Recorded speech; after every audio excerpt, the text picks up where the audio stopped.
Speaker is John Maddox from Lausanne, and his title is Over the Page, but it's also there. Rigid base sequence dependent model of DNA free energies.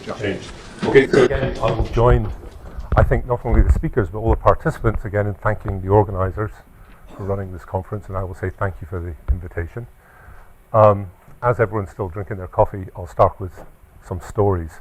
So in fact, I actually had a slightly depressing morning today, because I was going to start off by saying that I'm rarely described as small scale.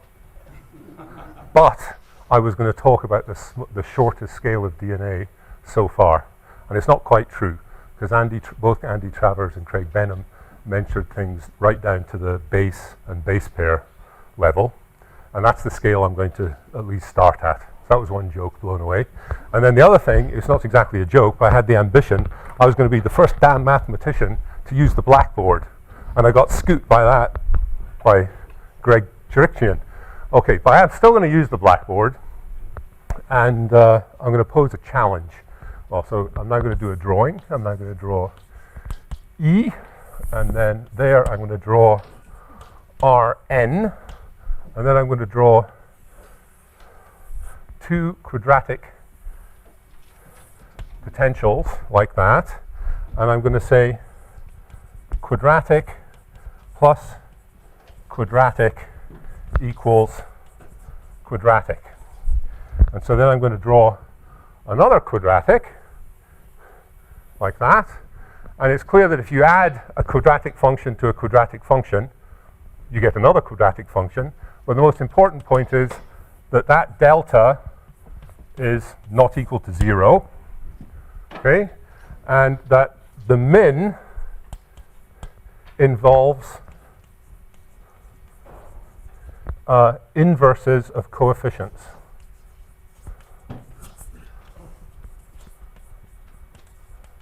So in other words, if that's a quadratic form with a matrix, that's a quadratic form with a matrix. If you want to compute the minimum location of the sum, you need to invert those matrices. Right?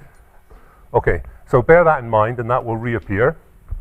And if you're very bored, or you don't like me, you can spend the time with the following clue. This picture gives you a question which will seriously embarrass me because I can't answer it. So there's the challenge. Figure out what the question is by the end of the talk. Okay? Okay, so there we go. This is the real talk. This is joint work with Oscar Gonzalez, who isn't here because he's in Austin. Diva Petkevichuta, who I think has finished her coffee, and she's right there. She also just finished her PhD on Friday.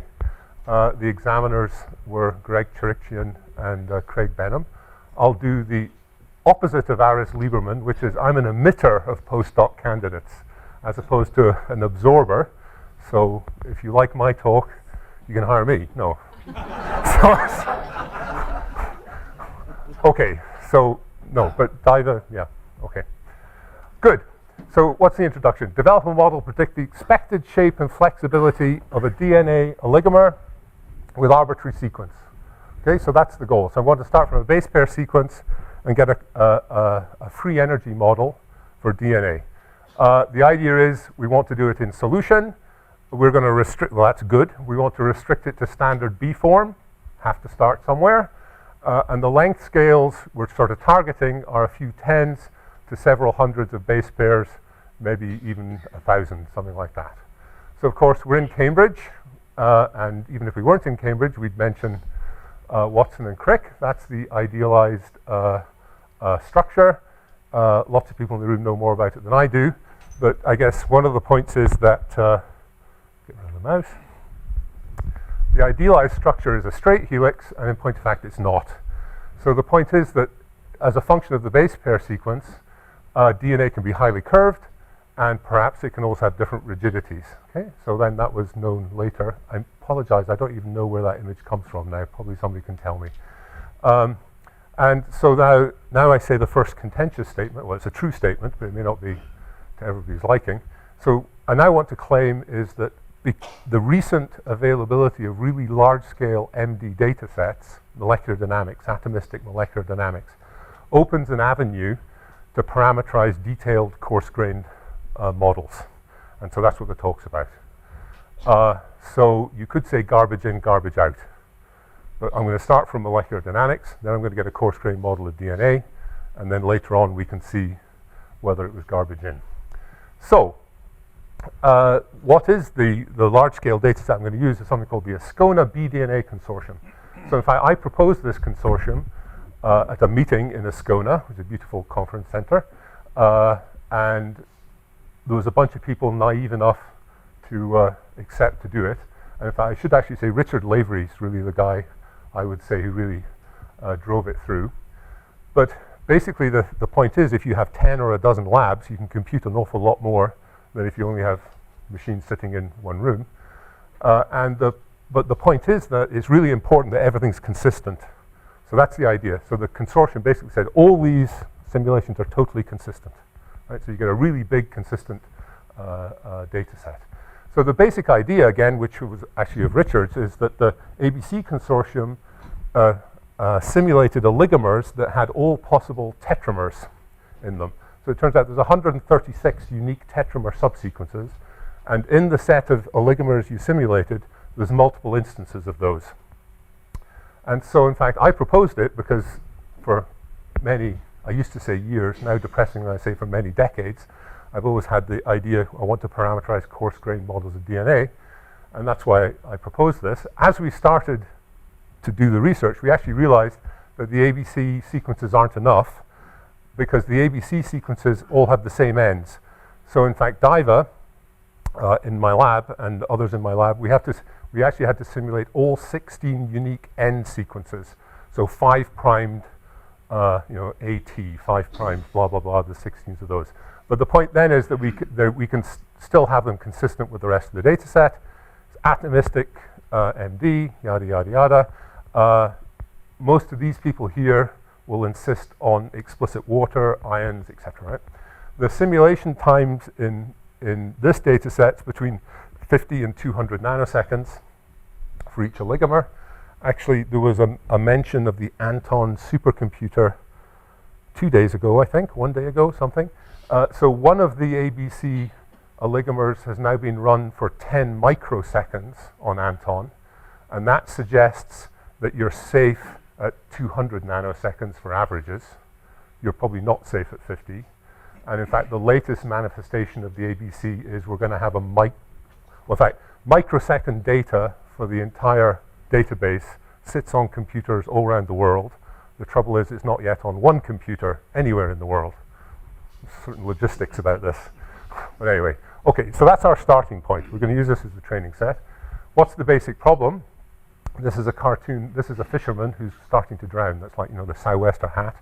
So this is a picture of probability density over Rn, somewhat similar to that, and it just has volume 1. And this is the idea. I mean, you have an oligomer bouncing around in a solvent, explicit ions, explicit counter ions.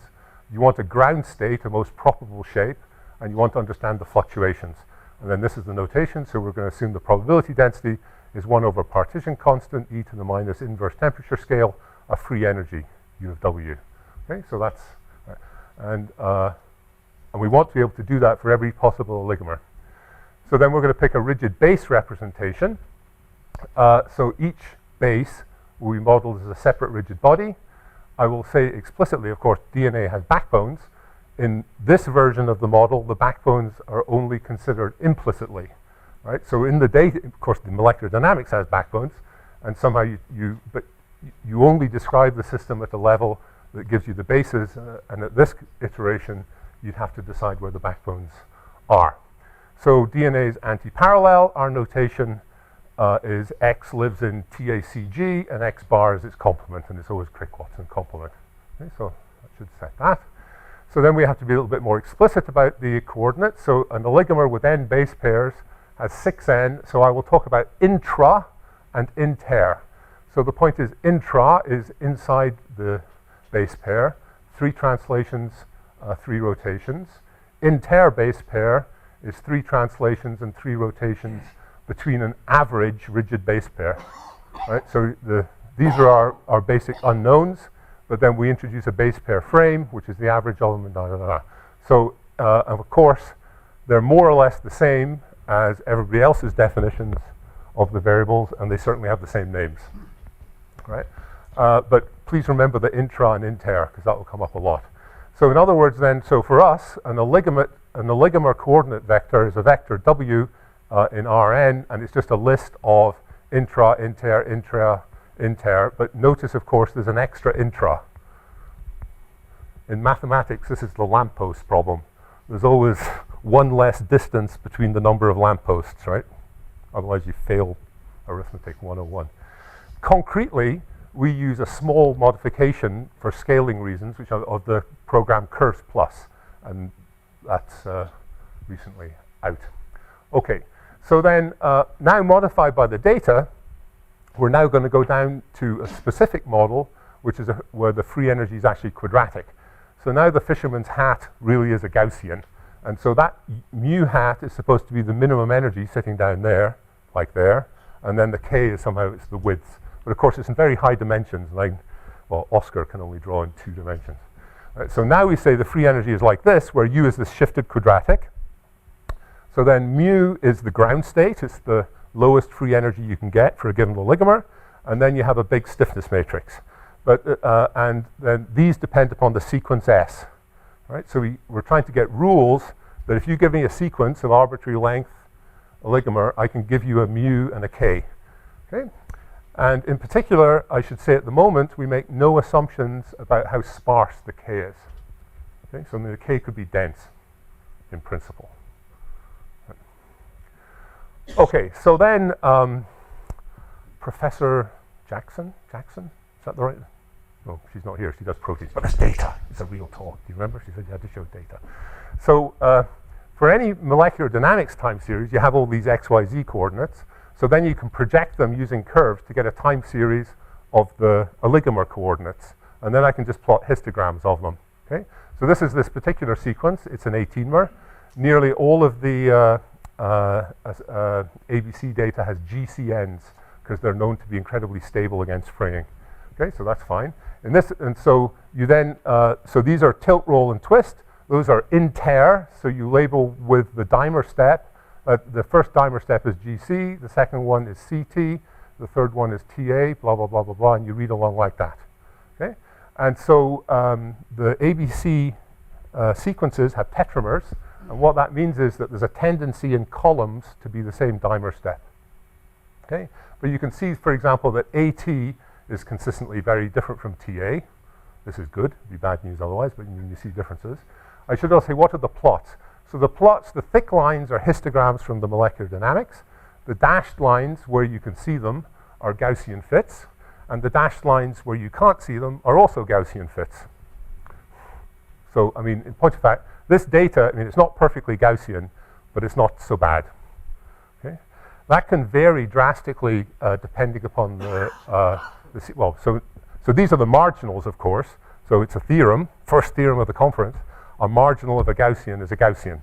So if you look at all of the marginals, they better be Gaussian, right? And not too bad, we say. Of course, it depends upon the sequence. Now, for the interest of time, I mean, I should go through all 50 sequences and show you all parameters. So we've here changed the sequence now. This is now poly G, and I've also changed the parameter, shift, slide, rise.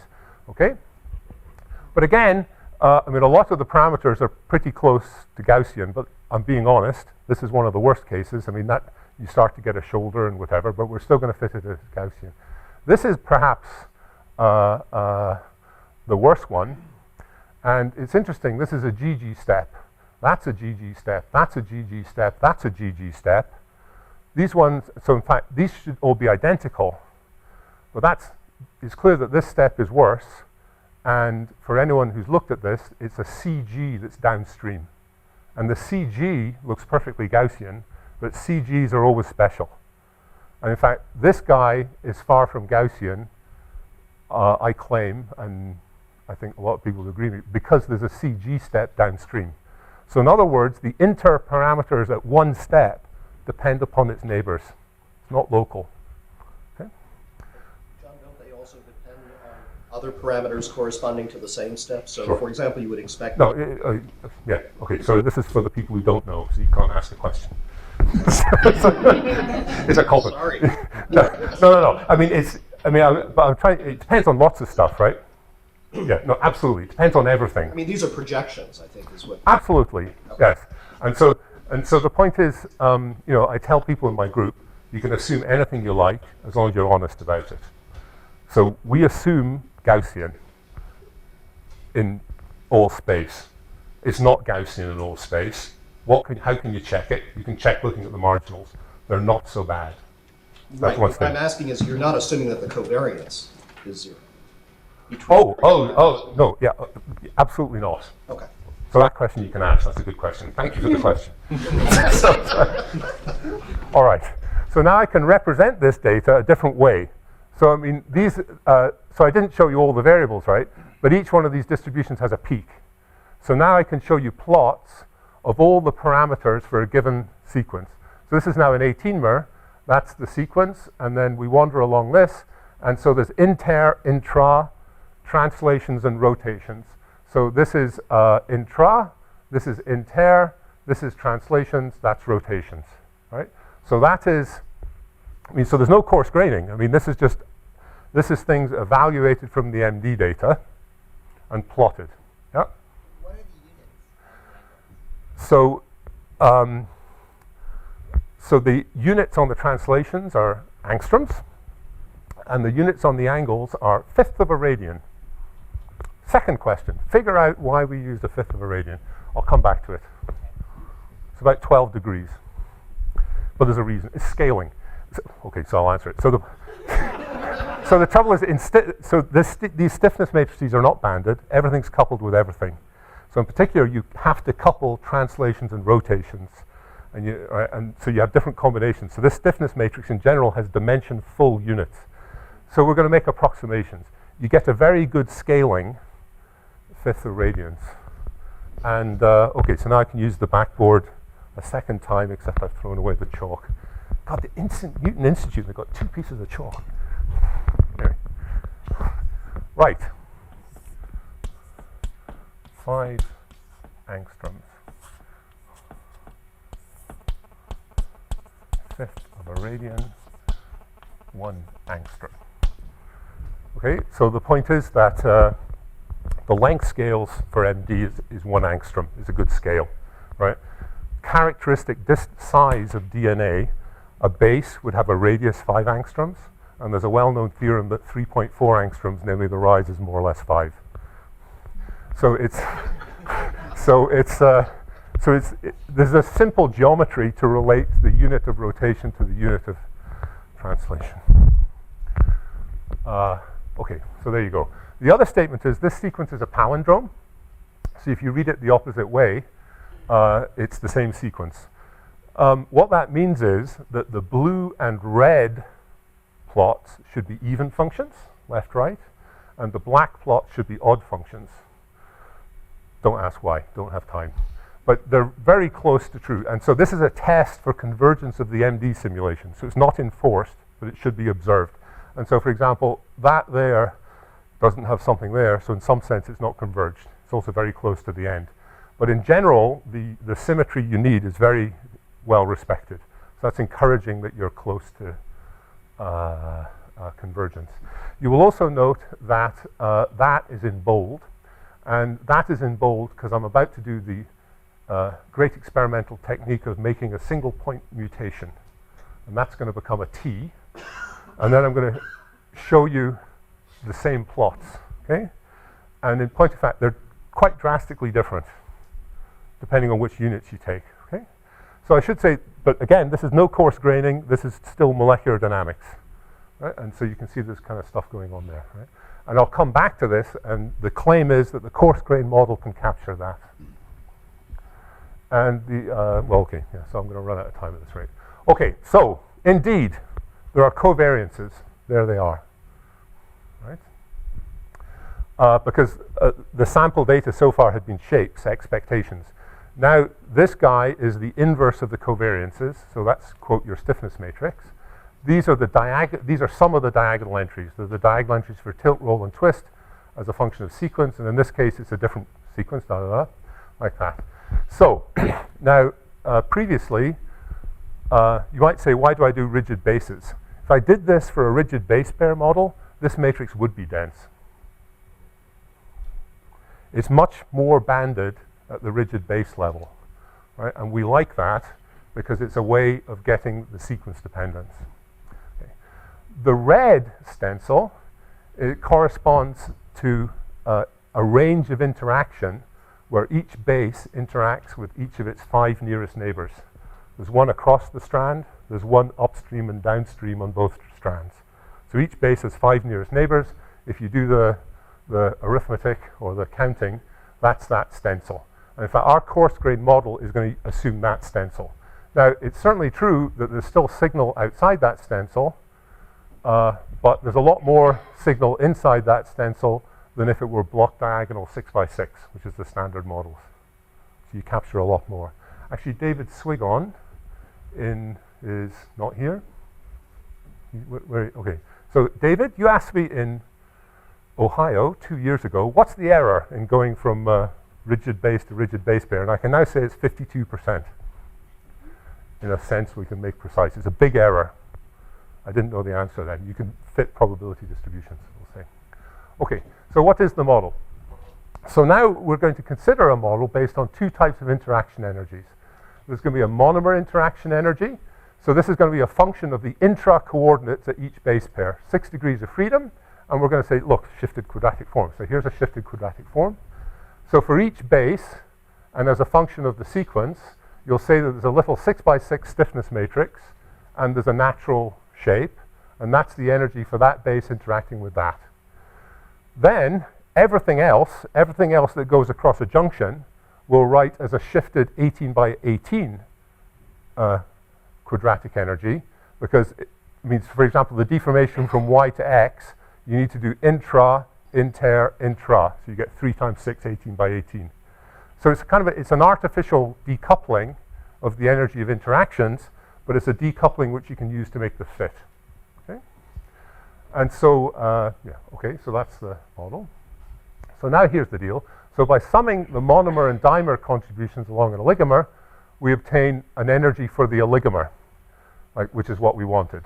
So then that shape will depend upon S and P. The stiffness will depend upon the sequence and the parameter set. And now this is the first point. Ah!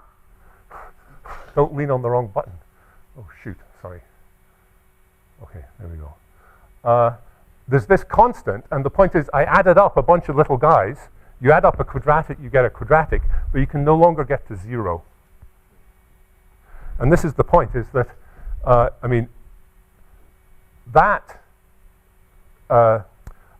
that base can get to a 0 energy in that energy. This junction can get to a 0 energy, but quite possibly this guy being at 0 energy is incompatible with that guy being at 0 energy. And that's only 2, and it all adds up. So that's this constant C, and we call that frustration energy. There's reasons to do that coming from material science. And it seems like it's very, I believe that's a good concept to think about in DNA. Okay, so then our model parameter set then is, it's a 6 by 6 matrix for each of the 4 bases. There's only 2 independent. There's 16 18 by 18 for each of the dimer steps, but there's only 10 of them independent, just by the usual count. And there's a slight curiosity, which is that it turns out rather than having the minimum energy shapes there, it's better to multiply by the matrix, and you get these parameters. They like stress vectors. We call them weighted shape vectors. Okay? So then, from those parameters, how do you build things up? So the ground state configuration stiffness, they're determined by the sequence and the parameter set. So let's do stiffnesses first. So the point is, in that big blue matrix, there's a bunch of little 6 by 6 blocks.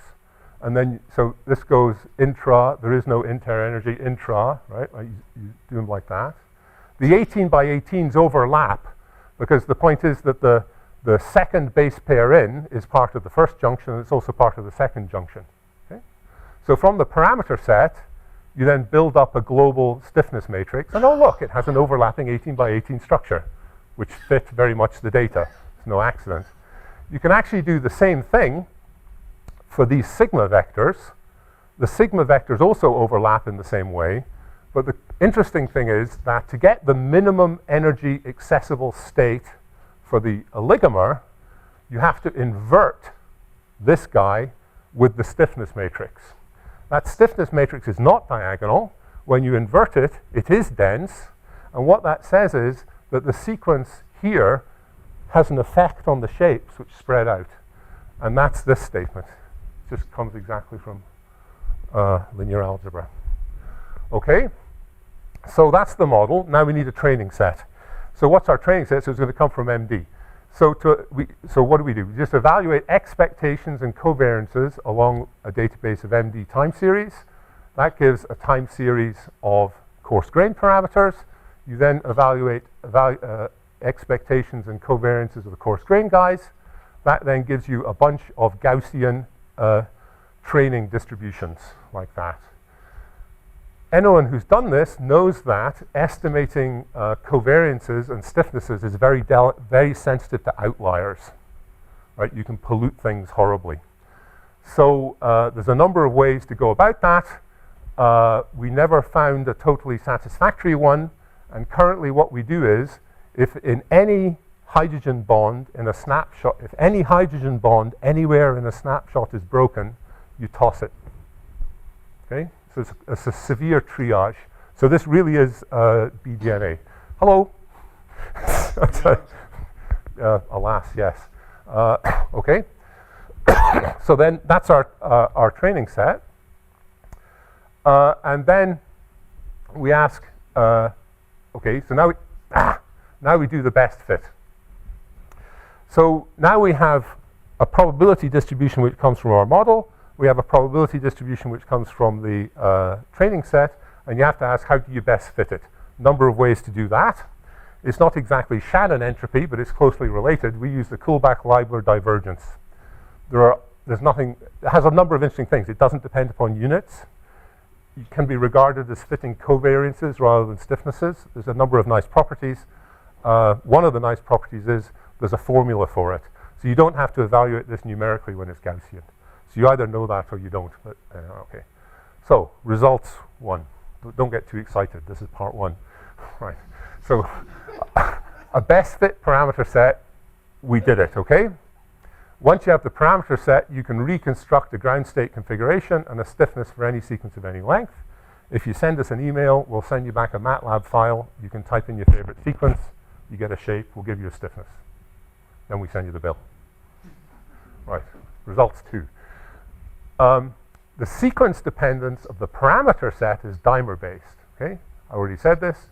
2 independent sets of intra, a 6-vector, 6x6 stiffness, 10 independent sets of inter. They're 18 vectors and 18 by 18 stiffness matrix. I'm not going to show you all the things. There's very consistent patterns between purine, purine, purine, pyrimidine, and pyrimidine, purine dimer steps. I carefully don't commit myself to saying which is a purine and which is a pyrimidine. Right. Despite the dimer dependence of parameters, the model predicts non-local dependence of the ground state on sequence. Okay? The explanation is this linear algebra. Right, okay? So then, okay, but maybe it's tiny. So now, this is in solid, it's the data that I showed you before, if you recognize that sequence. So now we're adding on the dashed is the model reconstruction. I claim that's not too bad.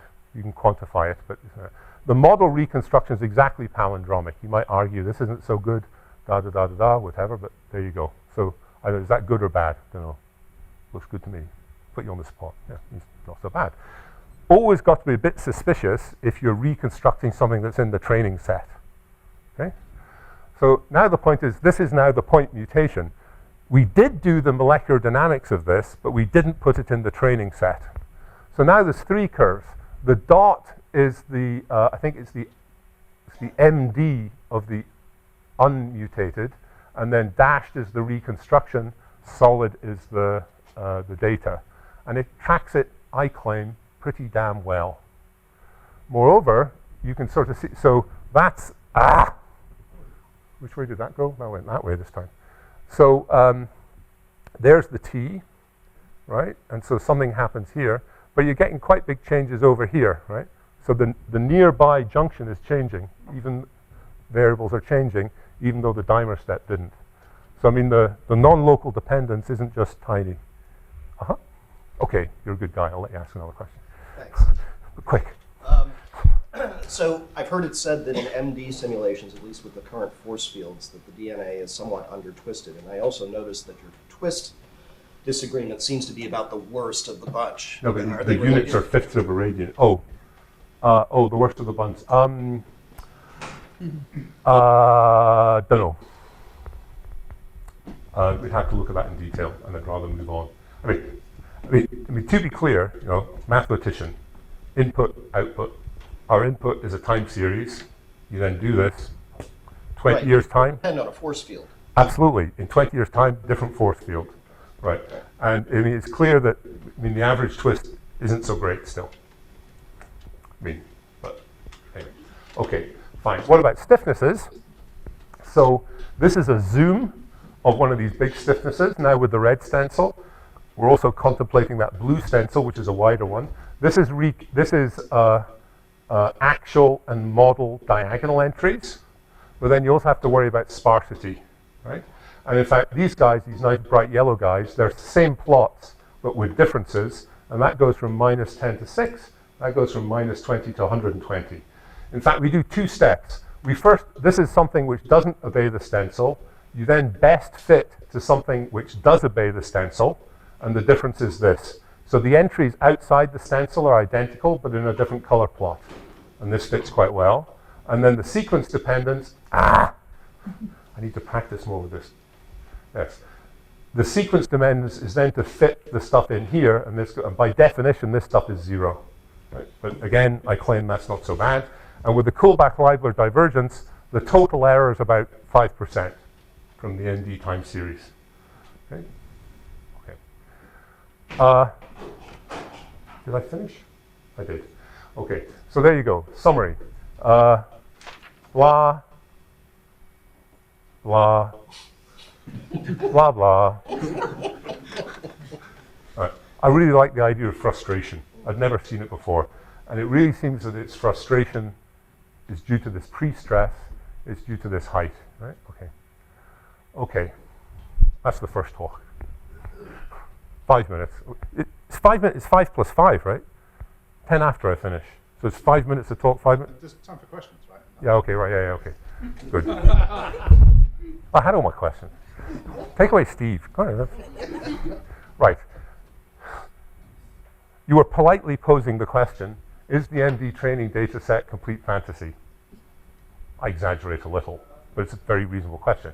And as Andy Travers mentioned this morning, certainly, it's difficult. You need some starting point to get a coarse grain model, right?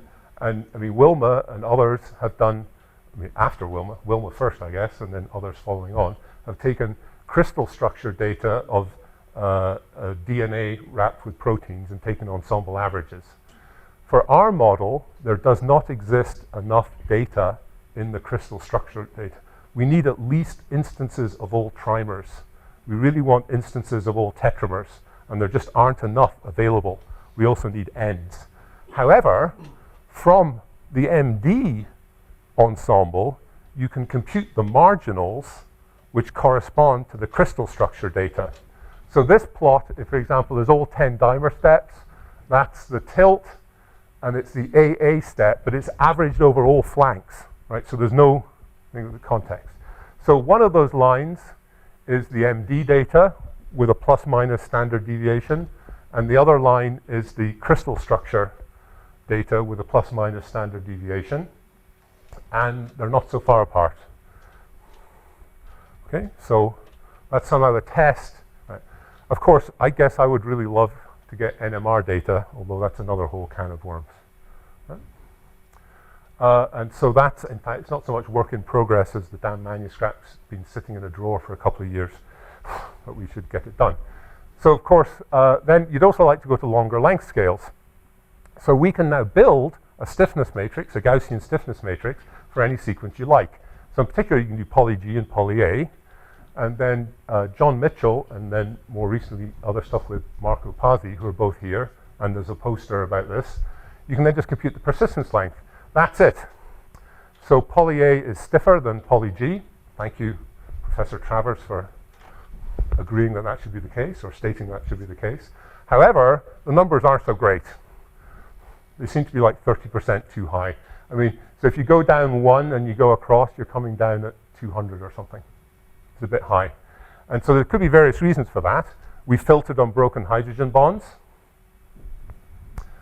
We also had this sparsity pattern, right? Okay. There's another slide over there, which, for those of you who've talked to me about my obsession with a Jacobian, that's with and without a Jacobian. For those of you who haven't, don't worry about it. We're also going to, of course, the next step is really to include DNA protein complexes. The punchline is we haven't done that yet, but Marco Pazzi has a very nice poster, not done in my lab, so I can say it's a very nice poster, about a Pallas coarse-grain protein model to describe complexes, and he's here, and you can go look at that poster. But no, that was work planned. This is now work in progress. With Alexandre Grandchamp, who's also here and also has a poster. For people who've known me a long time, I mean, I came from continuum mechanics, and the reason I came to DNA was because of elastic rod models for DNA. And I got further and further down because I wasn't very happy with the constitutive relations. So now we have constitutive relations. The continuum limit of a rigid base model is something called an elastic birod, which I wrote a completely unreadable article about some time ago. But we didn't have real coefficients. So now Alexandra has extracted real coefficients. And Newton Center, I mean, actually somebody claimed to write down an equation. I've got an equation with derivatives in it. Real mathematics, right? So there's a Lagrangian. But these would be rod variables, U's and V's. And then these variables are the pulling apart of the strands, right? And the derivatives. And in particular, you can start to observe couplings between bending of the DNA and opening of the DNA. Work in progress 5, Cotta-Ramazzino. Once you have a continuum model, you can start to do semi-classical path integral methods for evaluating looping probabilities. This is very close to what Steve Levine was calling the harmonic approximation. This is one plot. This is for a planar loop. But this is a rod model. And so we're like getting a peak out here at 6.5. But the interesting thing, this is comparison with Monte Carlo simulations done by Rob Manning. And the thing I like about this is it's incredibly good up to 3 persistence lengths, and it's really quite good up to 4 persistence lengths. Right? And so the plan then is to do the semi-classical on the birod model with the real coefficients. And then finally, this is the last one. Following a discussion in the chapter, which I actually found very interesting chapter well, it's all interesting, but this chapter in this book by Calladine and al., including Professor Travers, you can try and understand the nearest neighbor parameter set by studying the ground states and eigenmodes of all 10 independent, quote, physical dimer steps. So this is an oligomer of length 2, which basically isn't physical, but you can try and understand what's the geometry of the different bases at the level of a single junction. Now, I forgot to point this out, but even for a single dimer step, you have one 18 by 18, and then you fill in 2 little 6 by 6 blocks. And the thing that surprised me a lot is these are the eigenvalues for the 6 by 6 blocks. Now, I almost guarantee you can't read that scale, but that's log. So that eigenvalue is 10 to the minus 7, 10 to the minus 7, 10 to the minus 5, 10 to the minus 3.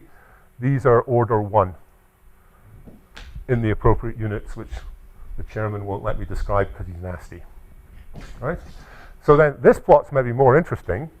In black, this is the eigenvalues, again, log eigenvalues of the 18 by 18 parameter matrices, 10 to the minus 7. This one's got 10 to the minus 3. But the red is the eigenvalues after you've added in the little 6 by 6 blocks. And it's interesting, it's somehow the larger the order 1 eigenvalues here kill the soft modes there, right? And you get the guys up, right? So then you can start to look at all 10 independent guys. And just because you had a big lunch and you might be feeling vaguely queasy, go on, run. Yes, thank you. So I'm only going to show you this. This is 2 steps. On the left, it's an APT step, and on the right, it's the CPG step. And these are the 2 lowest eigenvalues. I guess I wrote them on the slide, but I forgot what they are. So this is the lowest and second lowest, lowest and the second lowest. Those spheres are drawn at the van der Waals radius coming out of amber. It's interesting. I found out you can look up all kinds of different van der Waals radii. And so these soft modes, I mean, it maintains stacking, but you get these really quite complicated motions. The other statement is it's very clear that, I mean, that lowest mode, CPG step, is very different from APT, right? So, I mean, it's really capturing sequence dependence, and I thank you for your attention.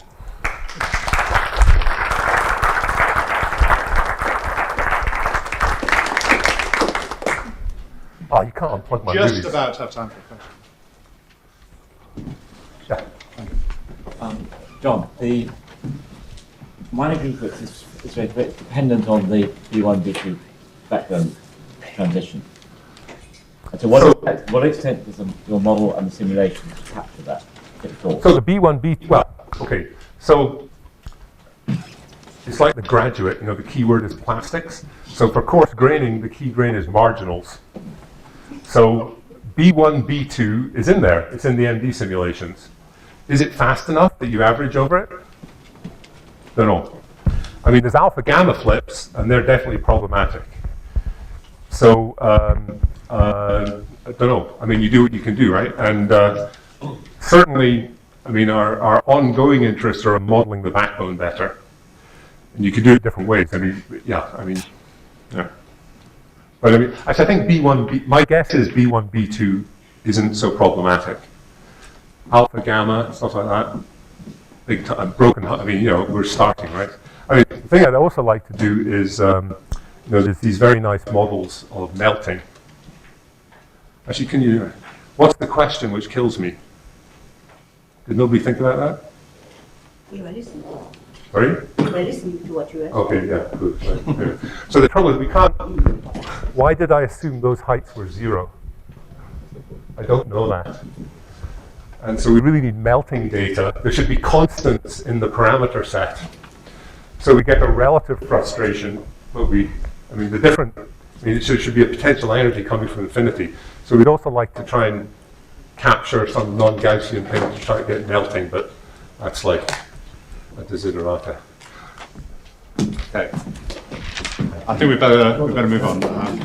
Thanks to John again.